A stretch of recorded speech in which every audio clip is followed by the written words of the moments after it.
Hello and welcome to Inside DEI. I'm your host, Dr. Ashley Goodwin, and today we have Farrah Zidehsarai, Director of Advanced Solutions here at Ingram Micro. Hi, Farrah. How are you? Hi, Ashley. How are you? I'm well, and thank you so much for asking. I'm really excited to talk to you about advocacy and allyship, which is our topic for today. But first, can you tell the viewers about yourself and what you do here at Ingram Micro? Yeah, absolutely. So I am here based in Buffalo. I work for Ingram Micro as a director in our Advanced Solutions BU. I've been with Ingram Micro for 23 years now. So from a professional standpoint, I could say I grew up at Ingram Micro. I'm originally from California and relocated out to Buffalo about 6 years ago. So we're going to jump right in. I have a question for you. Are you ready? Yeah, absolutely. Let's talk inclusion. So, if you could tell me in your own words what the words advocacy and allyship mean to you. When I think of being an ally, I think of somebody who stands beside you or behind a community, underrepresented community. So there to support, there as a friend, there for whatever is needed by that community. And then when I think of advocacy, it's almost taking that one step further. So you're standing beside them in the community, but also taking the initiative and the action to stand in front of the community as well with them. So when I think of advocacy, I really think of somebody who's going to use their influence, their role, whatever it might be, to help impact and help influence change. Thank you. That action piece is very important when we talk about representation, visibility, and support. Can you tell our viewers here today how you've been an advocate or an ally for a cause or an initiative? Absolutely. So I'll think top of mind for me is more recently just doing some work in the DE&I space. So when I think of all the opportunities that Ingram brings within the DE&I space, for example, having all of the different employee resource groups that we have, as an ally, I am in every single one of those employee resource groups, whether I'm part of that community or not part of that community, right? I want to be there, I want to learn, I want to listen, and I want to help in any way I can. And then when I think of how I've demonstrated that advocacy, it was really being involved in helping spin up some of those ERGs. But then as they come up with different ideas, help advocate for some of the change that they were looking for. It's so different for everyone, and I'm so happy that you said that. And special shout out to the ERGs and all the hard work that they're doing here. When you talk about advocacy and allyship, why do you think that the terms are so mixed up or they get intertwined or some people put more value on it than other when they're both equally impactful? Can you tell me why you think there's such a difference in the terms? That's an interesting question because I think a lot of times when you ask people to tell you what allyship means to them, a lot of them will use that word advocacy in the definition where they're defining it. So it's very easy to, mix the two and use them interchangeably. But really, I think when I think of advocacy, that biggest difference is that you're there to do action and help influence change. So I think that's the biggest difference. Thank you so much, Farrah. That was really great what you said there.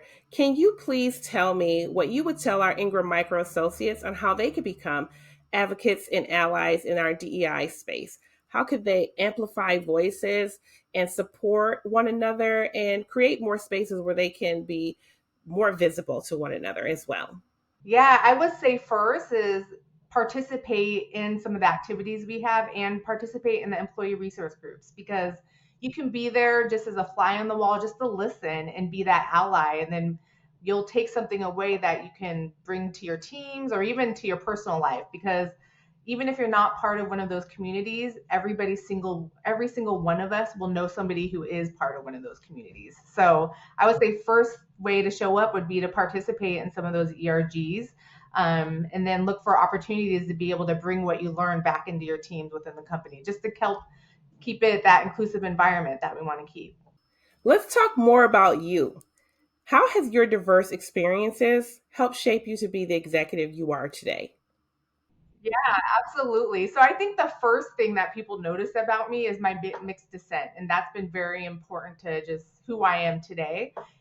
So my mom moved from the Philippines to New York City when she was in her 20s, and then my dad moved from Iran to New York City in his 20s as well. So I'm first generation American. They met and fell in love in New York City. My older sister was born there. And then when they were pregnant with me, they were trying to find a job, and where they ended up was in this small town in Northern California called Redding. A lot of people think of Northern California, they think of San Francisco or Sacramento, but no, Redding is way up north. So it's what you would think of Oregon. And what's interesting about that is back at the back when I was growing up there, it was very much a white community. So you look at any of my pictures, my yearbook photos, you're very easy to pick me out of those photos because I'll be the only person of color, or just be me or one or two other people. So very easy to notice. And I would say growing up in the community, I've always felt different, but I'd say I wasn't necessarily treated differently, or I didn't notice it. Maybe I didn't notice it, but in high school, I remember my dad would start to be a little bit more vocal about experiencing racism. So my formative years living in Reading was in the 80s. And back in the 80s, when people thought of Iran in the Middle East, there was very much a negative connotation associated with that. So much to the point where my sisters and I, when they'd ask what nationality we were, we would say we're half Persian. We wouldn't necessarily say half Iranian just because of that negative connotation. So growing up in Reading was very interesting, just being in that type of community. There wasn't a lot of diversity there, but what I really appreciated being of mixed descent is both of my parents are very involved in their culture. So I felt like I was more cultured by being able to experience the food of Persian food and Filipino food, and then also my relatives that would come to visit. And I think another thing that I was very fortunate was being able to travel, and I think that really helped me see more of the world. So having the opportunity to go to the Philippines and kind of see what it's like in a third world country, and just how they live with so little, and how in US we're completely different than that. So that was really interesting too. And then fast forward to after college, my first job out of college was at Ingram Micro. So I did grow up just in this industry where oftentimes in a conference room, I'll look around, and this is something I have to notice for myself. I'll just notice, I'm the only woman in this room. And then oftentimes, even today, I'll be the only person of color in the room. So while that, I try not to let that influence me when I'm in a meeting or just how I act. It's something within myself that I recognize, and that's something unique to me. So I think it's important, as we just go out about our day to day, everybody has something that's innate in them that they have to deal with. And I think for me, that's been my thing, is oftentimes I'm the only woman or I'm the only person of color. But one thing that helped me at Ingram is we have such amazing leaders and mentors within the company. And I think all that help I received growing up in the organization is really shaped the way I am today and how I want to help give back to the organization. Because when I think through what's the fulfilling part of working at an IT distributor, is not, I love hitting numbers and getting results, but the fulfilling part for me as a leader is really being able to be part of people's journeys and help them advance. So that's why I really love the DE&I piece. That's a very fulfilling piece to focus on, because you really are making an impact on not just people's lives, but also in their careers as well. So that's why I think all those things kind of add up to how I am today. That is a really wonderful story. Thank you for sharing, Farrah. And I think that is going to really inspire our viewers and our associates here at Ingram Micro to really share their story and their unique experiences and how it has shaped them to be the executive or associates they are here today. And so I really want to use a quote to inspire you from one of our associates at Ingram Micro. Her name is Holly McFadden, and she says, to assume nothing. And what does that really mean? To assume nothing means that we're really being intentional about getting to know others, even though they may present or share different things. You never know what someone's story is, and we really should be intentional about how we connect with others so that we can help inspire, empower, and actually engage, educate, and elevate those that are around us. And whether you are the first or the only, you still can inspire those that are around you. And with that, I want to wrap up with a bonus question. If you could have a recipe for DEI, what three ingredients would you add? Ooh, okay. I would say it would be a lot of an open heart, a lot of an open mind, sprinkled with a lot of kindness and understanding. Thank you, Farrah. And I really think that those are great ingredients and we need all of those. So I want to invite you to have some final thoughts or any inspiring words that you have for our viewers here at Ingram Micro.